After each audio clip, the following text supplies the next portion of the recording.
you learn a lot of things. You learn you're up against a bunch of skunks. And so it's sort of all no holds barred.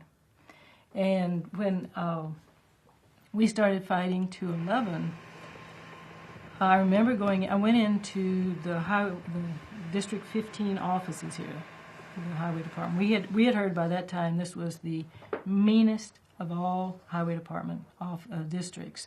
I went in with a lawyer from our lawyer's office, a young man, and our environmentalist that we had hired. The three of us went in to meet with John Kite, who was the head, I guess, of the district here.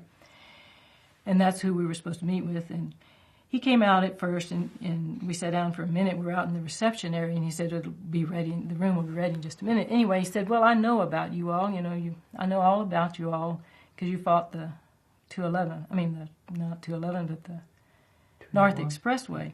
And I remember thinking, "Oh, good," because I'd already decided we weren't going to make any of the mistakes we made there, and we made a lot. We didn't know. You're kind of innocent when you start out. I thought, that's good. I'm glad he thinks he knows us, because we're going to be doing things he has no idea. We're going to be coming out of left field.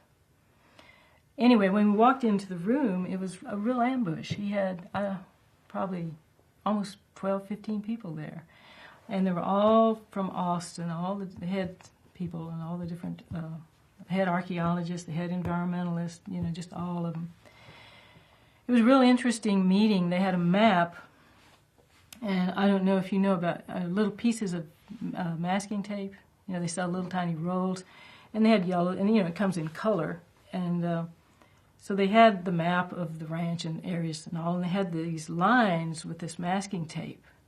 And we had already heard and had been watching, let me just back up a little bit, they're a group of cousins on the other side of 10.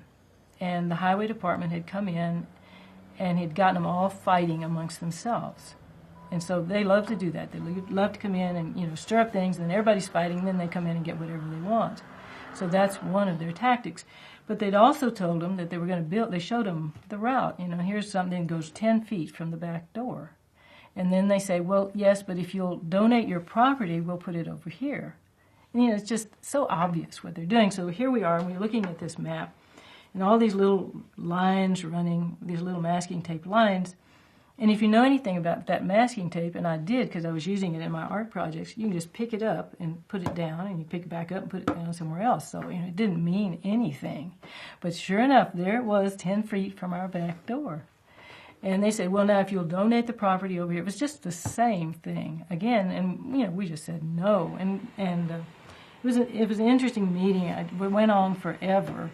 Lynn, the environmentalist, just kept, have you done this? Have you done that? Well, why haven't you done this? Well, you've had so much time. Why haven't you? Just kept after him and kept after him and kept after him.